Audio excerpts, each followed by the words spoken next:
الحمد للہ رب العالمین والصلاة والسلام علی سید الانبیاء والمرسلین اما بعد فاعوذ باللہ من الشیطان الرجیم بسم اللہ الرحمن الرحیم۔ سبق نمبر 94 پارٹ 1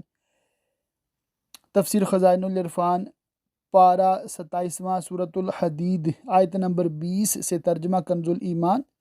اور اس کے ساتھ ملا کر تفسیر خزائن العرفان پڑھوں گا انشاءاللہ تعالی۔ آپ بغور سماعت فرمائیں اور خوب سمجھنے کی کوشش کریں۔ جان لو کہ دنیا کی زندگی تو نہیں مگر کھیل کود، جس میں وقت ضائع کرنے کے سوا کچھ حاصل نہیں، اور آرائش اور تمہارا آپس میں بڑائی مارنا اور مال اور اولاد میں ایک دوسرے پر زیادتی چاہنا اور ان چیزوں میں مشغول رہنا اور ان سے دل لگانا دنیا ہے۔ لیکن طاعتیں اور عبادتیں اور جو چیزیں کہ طاعت پر معین ہوں اور وہ امور آخرت سے ہیں، اب اس زندگانی دنیا کی ایک مثال ارشاد فرمائی جاتی ہے، اس می کی طرح جس کا اگایا سبزہ کسانوں کو بھایا پھر سوکھا، اس کی سبزی جاتی رہی، پیلا پڑ گیا کسی آفت سماوی یا ارضی سے، کہ تو اسے زرد دیکھے پھر روندن یعنی پامال کیا ہوا ہو گیا۔ ریزہ ریزہ یہی حال دنیا کی زندگی کا ہے، جس پر طالب دنیا بہت خوش ہوتا ہے اور اس کے ساتھ بہت سی امیدیں رکھتا ہے، وہ نہایت جلد گزر جاتی ہے، اور آخرت میں سخت عذاب ہے اس کے لیے جو دنیا کا طالب ہو اور زندگی لہو و لعب میں گزارے اور وہ آخرت کی پرواہ نہ کرے۔ ایسا حال کافر کا ہوتا ہے، اور اللہ کی طرف سے بخشش اور اس کی رضا جس نے دنیا کو آخرت پر ترجیح نہ دی، اور دنیا کا جینا تو نہیں مگر دھوکے کا مال، یہ اس کے لیے ہے جو دنیا ہی کا ہو جائے اور اس پر بھروسہ کر لے اور آخرت کی فکر نہ کرے، اور جو شخص دنیا میں آخرت کا طالب ہو اور اسباب دنیاوی سے بھی آخرت ہی کے لیے علاقہ رکھے، تو اس کے لیے دنیا کی کامیابی آخرت کا ذریعہ ہے۔ حضرت ذوالنون رضی اللہ تعالی عنہ نے فرمایا کہ اے گروہ مریدین، دنیا طلب نہ کرو، اور اگر طلب کرو تو اس سے محبت نہ کرو، توشہ یہاں سے لو، آرام گاہ اور ہے۔ بڑھ کر چلو اپنے رب کی بخشش اور اس جنت کی طرف، رضا الہی کے طالب بنو، اس کی طاعت اختیار کرو اور اس کی فرما برداری بجا لا کر جنت کی طرف بڑھو، جس کی چوڑائی جیسے آسمان اور زمین کا پھیلاؤ، یعنی جنت کا عرض ایسا ہے کہ ساتوں آسمان اور ساتوں زمینوں کے ورق بنا کر باہم ملا دیے جائیں تو جتنے وہ ہوں اتنا جنت کا عرض، پھر طول کی کیا انتہا۔ تیار ہوئی ہے ان کے لیے جو اللہ اور اس کے سب رسولوں پر ایمان لائے، یہ اللہ کا فضل ہے جسے چاہے دے، اور اللہ بڑے فضل والا ہے۔ نہیں پہنچتی کوئی مصیبت زمین میں، قحط کی، امساک باراں یعنی بارش رکنے کی، عدم پیداوار کی، پھلوں کی کمی کی، کھیتوں کے تباہ ہونے کی، اور نہ تمہاری جانوں میں امراض کی اور اولاد کے غموں کی، مگر وہ ایک کتاب میں ہے، لوح محفوظ میں، قبل اس کے کہ ہم اسے پیدا کریں، یعنی زمین کو یا جانوروں کو یا مصیبت کو۔ بے شک یہ یعنی ان امور کا باوجود کثرت کے لوح میں ثبت فرمانا اللہ کو آسان ہے، اس لیے کہ غم نہ کھاؤ اس متاع دنیا پر جو ہاتھ سے جائے، اور خوش نہ ہو یعنی نہ اتراؤ اس پر جو تم کو دیا دنیا کا مال و متاع، اور یہ سمجھ لو کہ جو اللہ تعالی نے مقدر فرمایا ہے، ضرور ہونا ہے۔ نہ غم کرنے سے کوئی ضائع شدہ چیز واپس مل سکتی ہے، نہ فنا ہونے والی چیز اترانے کے لائق ہے۔ تو چاہیے کہ خوشی کی جگہ شکر اور غم کی جگہ صبر اختیار کرو۔ غم سے مراد یہاں انسان کی وہ حالت ہے جس میں صبر اور رضا بقضائے الہی اور امید ثواب باقی نہ رہے، اور خوشی سے وہ اترانا مراد ہے جس میں مست ہو کر آدمی شکر سے غافل ہو جائے، اور وہ غم و رنج جس میں بندہ اللہ تعالیٰ کی طرف متوجہ ہو اور اس کی رضا پر راضی ہو، ایسے ہی وہ خوشی جس پر حق تعالیٰ کا شکر گزار ہو ممنوع نہیں۔ حضرت امام جعفر صادق رضی اللہ تعالیٰ عنہ نے فرمایا، اے فرزند آدم، کسی چیز کے فقدان پر کیوں غم کرتا ہے؟ یہ اس کو تیرے پاس واپس نہ لائے گا۔ اور کسی موجود چیز پر کیوں اتراتا ہے؟ موت اس کو تیرے ہاتھ میں نہ چھوڑے گی۔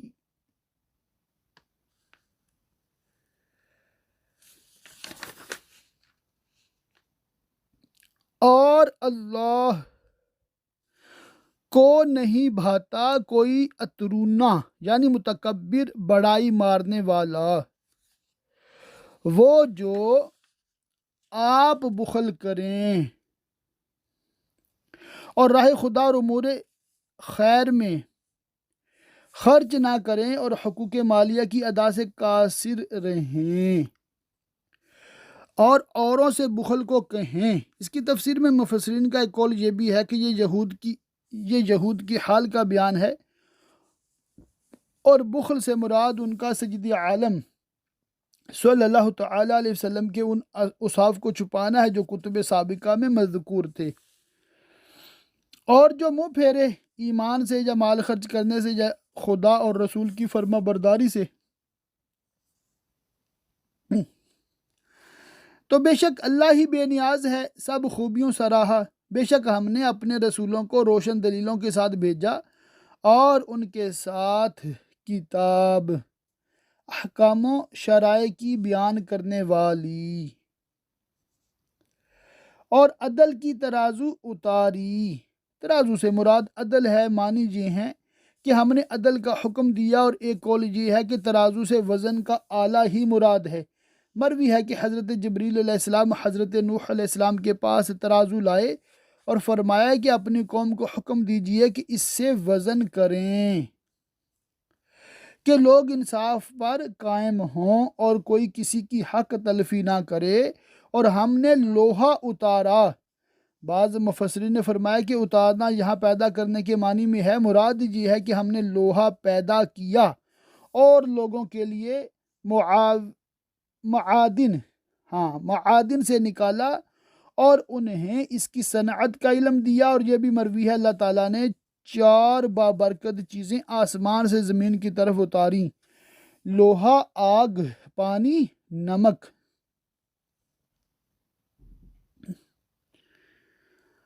اس میں سخت آنچ اور نہایت قوت کہ اس سے اسلحہ اور آلات جنگ بنائے جاتے ہیں، اور لوگوں کے فائدے کے صنعتوں اور حرفتوں میں وہ بہت کام آتا ہے۔ خلاصہ یہ کہ ہم نے رسولوں کو بھیجا اور ان کے ساتھ ان چیزوں کو نازل فرمایا کہ لوگ حق و عدل کا معاملہ کریں، اور اس لیے کہ اللہ دیکھے اس کو جو بے دیکھے اس کی یعنی اس کے دین کی اور اس کے رسولوں کی مدد کرتا ہے۔ بے شک اللہ قوت والا غالب ہے، اس کو کسی کی مدد درکار نہیں۔ دین کی مدد کرنے کا جو حکم دیا گیا یہ انہی لوگوں کے نفع کے لیے ہے۔ اور بے شک ہم نے ابراہیم اور نوح کو بھیجا اور ان کی اولاد میں نبوت اور کتاب رکھی، یعنی توریت و انجیل و زبور اور قرآن۔ تو ان میں یعنی ان کی ذریت میں جن میں نبی اور کتابیں بھیجی کوئی راہ پر آیا، اور ان میں بہتیرے فاسق ہیں۔ پھر ہم نے ان کے پیچھے یعنی حضرت نوح و ابراہیم علیہ السلام کے بعد تا زمانہ حضرت عیسیٰ علیہ السلام یکے بعد دیگرے اسی راہ پر اپنے اور رسول بھیجے اور ان کے پیچھے عیسیٰ بن مریم کو بھیجا اور اسے انجیل عطا فرمائی اور اس کے پیرووں کے دل میں نرمی اور رحمت رکھی کہ وہ آپس میں ایک دوسرے کے ساتھ محبت و شفقت رکھتے، اور راہب بننا، پہاڑوں اور غاروں اور تنہا مکانوں میں خلوت نشین ہونا اور صومعہ بنانا اور اہل دنیا سے مخالطت یعنی میل جول ترک کرنا اور عبادتوں میں اپنے اوپر زائد مشقتیں بڑھا لینا، تارک ہو جانا، نکاح نہ کرنا، نہایت موٹے کپڑے پہننا، ادنا غذا یعنی معمولی غذا، ادنا غذا نہایت کم مقدار میں کھانا۔ تو یہ بات انہوں نے دین میں اپنی طرف سے نکالی، ہم نے ان پر مقرر نہ کی تھی۔ ہاں، یہ بدعت انہوں نے اللہ کی رضا چاہنے کو پیدا کی، پھر اسے نہ نباہا جیسا اس کے نبھانے کا حق تھا، بلکہ اس کو ضائع کر دیا اور تسلیس و الحاد میں مبتلا ہوئے اور حضرت عیسیٰ علیہ السلام کے دین سے کفر کر کے اپنے بادشاہوں کے دین میں داخل ہوئے، اور کچھ لوگ ان میں سے دین مسیحی پر قائم اور ثابت بھی رہے، اور جب زمانہ پاک حضور سید عالم صلی اللہ تعالیٰ علیہ وسلم پایا تو حضور پر بھی ایمان لائے۔ مسئلہ اس آیت سے معلوم ہوا کہ بدعت یعنی دین میں کسی بات کا نکالنا اگر وہ بات نیک ہو اور اس سے رضا الہی مقصود ہو تو بہتر ہے، اس پر ثواب ملتا ہے اور اس کو جاری رکھنا چاہیے۔ ایسی بدعت کو بدعت حسنہ کہتے ہیں۔ البتہ دین میں بری بات نکالنا بدعت سیئہ کہلاتا ہے، وہ ممنوع اور ناجائز ہے، اور بدعت سیئہ حدیث شریف میں وہ بتائی گئی ہے جو خلاف سنت ہو، اس کے نکالنے سے کوئی سنت اٹھ جائے، اس سے ہزارہا مسائل کا فیصلہ ہو جاتا ہے جس میں آج کل لوگ اختلاف کرتے ہیں اور اپنی ہوائے نفسانی سے ایسے امور خیر کو بدعت بتا کر منع کرتے ہیں جن سے دین کی تقویت و تائید ہوتی ہے اور مسلمانوں کو اخروی فوائد پہنچتے ہیں، اور وہ طاعات و عبادات میں ذوق و شوق کے ساتھ مشغول رہتے ہیں۔ ایسے امور کو بدعت بتانا قرآن مجید کی اس آیت کے صریح خلاف ہے۔ تو ان کے ایمان والوں کو جو دین پر قائم رہے تھے ہم نے ان کا ثواب عطا کیا، اور ان میں بتیرے جنہوں نے رہبانیت کو ترک کیا اور دین حضرت عیسیٰ علیہ السلام سے منحرف ہو گئے فاسق ہیں۔ اے ایمان والو، حضرت موسیٰ و حضرت عیسیٰ پر علیہ السلام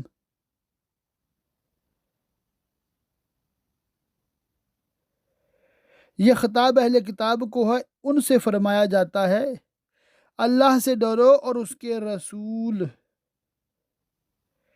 سید عالم محمد مصطفیٰ صلی اللہ تعالیٰ علیہ وسلم پر ایمان لاؤ، اور وہ اپنی رحمت کے 2 حصے تمہیں عطا فرمائے گا، یعنی تمہیں دونا یعنی دگنا ڈبل اجر دے گا، کیونکہ تم پہلی کتاب اور پہلے نبی پر بھی ایمان لائے اور سید عالم صلی اللہ تعالیٰ علیہ وآلہ وسلم اور قرآن پر بھی۔ یہ آیت میں آپ کو سمجھانے کی غرض سے انشاءاللہ تعالی تھوڑا اس کا عربی پڑھتا ہوں، آپ توجہ فرمائیے گا۔ یا ایہا الذین آمنو، یہاں پر آمنو میم پر زبر ہے، ٹھیک ہے؟ اگر ملا کر پڑھتے ہیں تو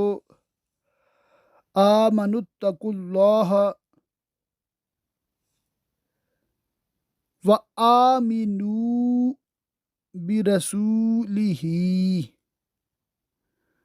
تو پہلے آمنو ہے اور دوسری دفعہ آمینو ہے، اس میں فرق کیا ہے؟ آمنو ماضی کا صیغہ ہے، یعنی کہ جو پہلے ایمان لائے، اس میں ظاہر عیسائی اور یہودی مراد ہیں، اور آمینو یہ امر کا صیغہ ہے، یعنی کہ تم ایمان لاؤ۔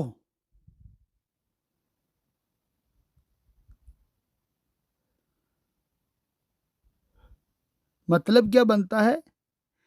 اے ایمان والو، اللہ سے ڈرو اور اس کے رسول پر ایمان لاؤ۔ مطلب اے وہ لوگوں جو پہلے انبیاء پر ایمان لائے تھے، اب اس رسول پر بھی یعنی سید عالم صلی اللہ تعالی علیہ وسلم پر بھی ایمان لاؤ۔ تو امید ہے انشاءاللہ تعالی یہ جو اے ایمان والو فرمایا گیا ہے یہ آپ کو سمجھ آ جائے گا، کیونکہ کسی کو ڈاؤٹ ہو سکتا ہے کہ عیسائی اور یہودی کو ایمان والا کیوں فرمایا گیا۔ تو یہ جو قرآن پاک میں آتا ہے نا، یا ایہا الذین آمنو، بار بار صیغہ آتا ہے، اس سے عام طور پہ مسلمان مراد ہوتے ہیں، اور یہاں پر بالخصوص عیسائی اور یہودی مراد ہیں۔ تو میں نے یہ وضاحت آپ کو پیش کر دی، یہ اس لیے بھی کہ میرا ایک شخص سے واسطہ پڑا تھا جو اس آیت مبارکہ کی بڑی وہ من مانی اور غلط تشریحات کر رہا تھا۔ اللہ تعالیٰ ایسے لوگوں سے ہمیں محفوظ رکھے، آمین۔ اے ایمان والو، حضرت موسیٰ و حضرت عیسیٰ پر علیہم السلام یہ خطاب اہل کتاب کو ہے، ان سے فرمایا جاتا ہے اللہ سے ڈرو اور اس کے رسول سید عالم محمد مصطفیٰ صلی اللہ تعالی علیہ وسلم پر ایمان لاؤ، وہ اپنی رحمت کے 2 حصے تمہیں عطا فرمائے گا، یعنی تمہیں دگنا اجر دے گا، کیونکہ تم پہلی کتاب اور پہلے نبی پر بھی ایمان لائے، اور سید عالم صلی اللہ تعالی علیہ وسلم اور قرآن پر بھی، اور تمہارے لیے نور کر دے گا پل صراط پر، جس میں چلو، اور تمہیں بخش دے گا، اور اللہ بخشنے والا مہربان ہے۔ یہ اس لیے کہ کتاب والے کافر جان جائیں کہ اللہ کے فضل پر ان کا کچھ قابو نہیں، وہ اس میں سے کچھ نہیں پا سکتے، نہ دونا اجر، نہ نور، نہ مغفرت، کیونکہ وہ سید عالم صلی اللہ تعالی علیہ وسلم پر ایمان نہ لائے تو ان کا پہلے انبیاء پر ایمان لانا بھی مفید نہ ہوگا۔ شان نزول، جب اوپر کی آیت نازل ہوئی اور اس میں مومنین اہل کتاب کو سید عالم صلی اللہ تعالی علیہ وسلم کے اوپر ایمان لانے پر دونے اجر کا وعدہ دیا گیا، تو کفار اہل کتاب نے کہا کہ اگر ہم حضور پر ایمان لائیں تو دونا اجر ملے، اور اگر نہ لائیں تو 1 اجر جابی رہے گا۔ اس پر یہ آیت نازل ہوئی اور ان کے اس خیال کا ابطال کر دیا گیا، اور یہ کہ فضل اللہ کے ہاتھ ہے، دیتا ہے جسے چاہے، اور اللہ بڑے فضل والا ہے۔ اللہ کی رحمت سے 27 پارے قرآن پاک کے مکمل ہوئے۔ ابھی انشاءاللہ تعالی نیا پارہ نئی سورت سے آغاز کرتے ہیں۔ پارہ 28واں ہے، سورہ مجادلہ مدنیہ ہے، اس میں 22 آیتیں اور 3 رکوع ہیں۔ اللہ کے نام سے شروع جو نہایت مہربان رحم والا۔ سورہ مجادلہ مدنیہ ہے، اس میں 3 رکوع، 22 آیتیں، 473 کلمے، 1792 حرف ہیں۔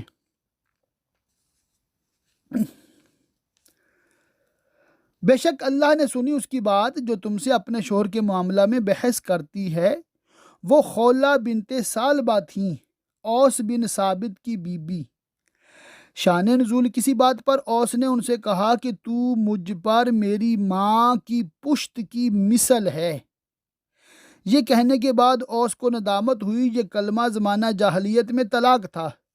اوس نے کہا میرے خیال میں تو مجھ پر حرام ہو گئی۔ خولہ نے سید عالم صلی اللہ تعالیٰ علیہ وسلم کی خدمت میں حاضر ہو کر تمام واقعات عرض کیے اور عرض کیا کہ میرا مال ختم ہو چکا، ماں باپ گزر گئے، عمر زیادہ ہو گئی، بچے چھوٹے چھوٹے ہیں، ان کے باپ کے پاس چھوڑوں تو ہلاک ہو جائیں، اپنے ساتھ رکھوں تو بھوکے مر جائیں، کیا صورت ہے کہ میرے اور میرے شوہر کے درمیان جدائی نہ ہو۔ سید عالم صلی اللہ تعالیٰ علیہ وسلم نے فرمایا کہ تیرے بارے میں میرے پاس کوئی حکم نہیں، یعنی ابھی تک زہار کے متعلق کوئی حکم جدید نازل نہیں ہوا۔ دستور قدیم یہی ہے کہ زہار سے عورت حرام ہو جاتی ہے۔ عورت نے عرض کیا یا رسول اللہ صلی اللہ تعالی علیہ وسلم، اوس نے طلاق کا لفظ نہیں کہا، اوس نے طلاق کا لفظ نہ کہا، وہ میرے بچوں کا باپ ہے اور مجھے بہت ہی پیارا ہے۔ اسی طرح وہ بار بار عرض کرتی رہی اور جواب حسب خواہش نہ پایا تو آسمان کی طرف سر اٹھا کر کہنے لگی یا اللہ تعالی، میں تجھ سے اپنی محتاجی و بے کسی اور پریشان حالی کی شکایت کرتی ہوں، اپنے نبی پر میرے حق میں ایسا حکم نازل فرما جس سے میری مصیبت رفع ہو۔ حضرت ام المومنین عائشہ صدیقہ رضی اللہ تعالیٰ عنہ نے فرمایا خاموش ہو، دیکھ چہرہ مبارک رسول کریم صلی اللہ تعالیٰ علیہ وسلم پر آثار وحی ظاہر ہیں۔ جب وحی پوری ہو گئی تو فرمایا اپنے شوہر کو بلا۔ اوس حاضر ہوئے تو حضور نے یہ آیتیں پڑھ کر سنائیں۔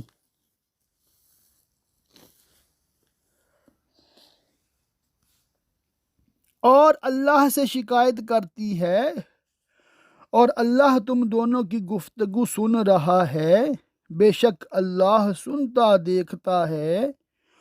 وہ جو تم میں اپنی بیبیوں کو اپنی ماں کی جگہ کہہ بیٹھتے ہیں، یعنی زہار کرتے ہیں۔ زہار اس کو کہتے ہیں کہ اپنی بیوی کو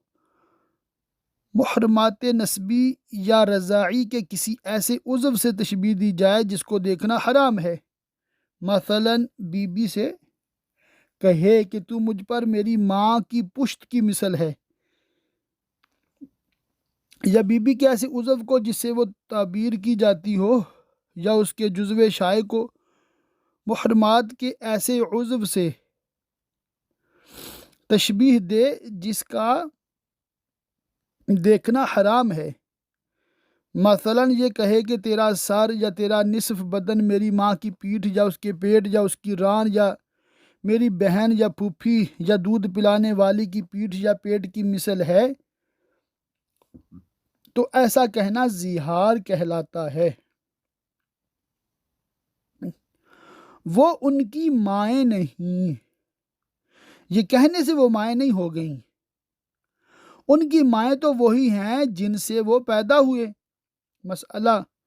اور دودھ پلانے والیاں بسبب دودھ پلانے کے ماؤں کے حکم میں ہیں، اور نبی کریم صلی اللہ تعالیٰ علیہ وسلم کی ازواج مطہرات بسبب کمال حرمت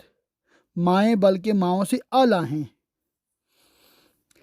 اور وہ بے شک بری اور نری جھوٹ بات کہتے ہیں۔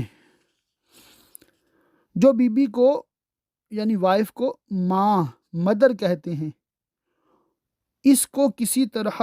ماں کے ساتھ تشبیہ دینا ٹھیک نہیں، اور بے شک اللہ ضرور معاف کرنے والا اور بخشنے والا ہے۔ اور وہ جو اپنی بیویوں کو اپنی ماں کی جگہ کہیں یعنی ان سے زہار کریں، مسئلہ اس آیت سے معلوم ہوا کہ باندی سے زہار نہیں ہوتا، اگر اس کو محرمات سے تشبیہ دے تو مظاہر یعنی ظہار کرنے والا نہ ہوگا۔ پھر وہی کرنا چاہیں جس پر اتنی بڑی بات کہہ چکے، یعنی اس اظہار کو توڑ دینا اور حرمت کو اٹھا دینا تو ان پر لازم ہے کفارہ ظہار کا، لہذا ان پر ضروری ہے ایک بردہ یعنی غلام آزاد کرنا، خواہ وہ مومن ہو یا کافر، صغیر ہو یا کبیر، مرد ہو یا عورت، البتہ مدبر اور ام ولد اور ایسا مکاتب جائز نہیں جس نے بدلے کتابت میں سے کچھ ادا کیا ہو قبل اس کے کہ ایک دوسرے کو ہاتھ لگائیں۔ مسئلہ اس سے معلوم ہوا کہ اس کفارہ کے دینے سے پہلے وطی اور اس کے دوائی یعنی اسباب حرام ہیں۔ یہ ہے جو نصیحت تمہیں کی جاتی ہے اور اللہ تمہارے کاموں سے خبردار ہے۔ پھر جسے بردہ نہ ملے تو اس کا کفارہ لگاتار 2 مہینے کے روزے، متصل اس طرح کہ نہ ان 2 مہینوں کے درمیان رمضان آئے، نہ ان 5 دنوں میں سے کوئی دن آئے جن کا روزہ ممنوع ہے، اور نہ کسی عذر سے یا بغیر عذر کے درمیان سے کوئی روزہ چھوڑا جائے۔ اگر ایسا ہوا تو ازسر 9 روزے رکھنے پڑیں گے قبل اس کے کہ ایک دوسرے کو ہاتھ لگائیں۔ مسائل یعنی روزوں سے جو کفارہ دیا جائے اس کا بھی جماع اور دوائی جماع سے مقدم ہونا ضروری ہے، اور جب تک وہ روزے پورے ہوں خاوند بیوی میں سے کوئی کسی کو ہاتھ نہ لگائے۔ پھر جس سے روزے بھی نہ ہو سکیں یعنی اسے روزے رکھنے کی قوت ہی نہ ہو، بڑھاپے یا مرض وغیرہ کے باعث، یا روزے تو رکھ سکتا ہو مگر متواتر و متصل نہ رکھ سکتا ہو، تو 60 مسکینوں کا پیٹ بھرنا یعنی 60 مسکینوں کو کھانا دینا، اور یہ اس طرح کہ ہر مسکین کو نصف سا گیہوں یا 1 سا کھجور یا جو دے، اور اگر مسکینوں کو اس کی قیمت دی یا صبح و شام دونوں وقت انہیں پیٹ بھر کر کھلا دیا جب بھی جائز ہے۔ مسئلہ اس کفارہ میں یہ شرط نہیں کہ ایک دوسرے کو ہاتھ لگانے سے قبل ہو، حتیٰ کہ اگر کھانا کھلانے کے درمیان میں شوہر اور بیوی میں قربت واقع ہوئی تو نیا کفارہ لازم نہ ہوگا۔ یہ اس لیے کہ تم اللہ اور اس کے رسول پر ایمان رکھو اور خدا اور رسول کی فرما برداری کرو اور جاہلیت کے طریقے چھوڑو، اور یہ اللہ کی حدیں ہیں، ان کو توڑنا اور ان سے تجاوز کرنا جائز نہیں، اور کافروں کے لیے دردناک عذاب ہے۔ بے شک وہ جو مخالفت کرتے ہیں اللہ اور اس کے رسول کی ذلیل کیے گئے جیسے ان سے اگلوں کو ذلت دی گئی رسولوں کی مخالفت کرنے کے سبب، اور بے شک ہم نے روشن آیتیں اتاری رسولوں کے صدق پر دلالت کرنے والی، اور کافروں کے لیے خاری کا عذاب ہے جس دن اللہ ان سب کو اٹھائے گا، کسی ایک کو باقی نہ چھوڑے گا، پھر انہیں ان کے کوتک یعنی کرتوت جتا دے گا رسوا اور شرمندہ کرنے کے لیے۔ اللہ نے انہیں گن رکھا ہے اور وہ بھول گئے اپنے اعمال جو دنیا میں کرتے تھے، اور ہر چیز اللہ کے سامنے ہے۔ اللہ پاک کی بارگاہ میں دعا کہ اللہ پاک ہمیں خوب قرآن پاک کو سمجھنے، یاد رکھنے، عمل کرنے اور دوسروں تک پہنچاتے رہنے کی توفیق رفیق میں رحمت فرمائے، آمین بجاہ النبی الامین وصلی اللہ تعالی علیہ وآلہ وصحبہ وبارک وسلم۔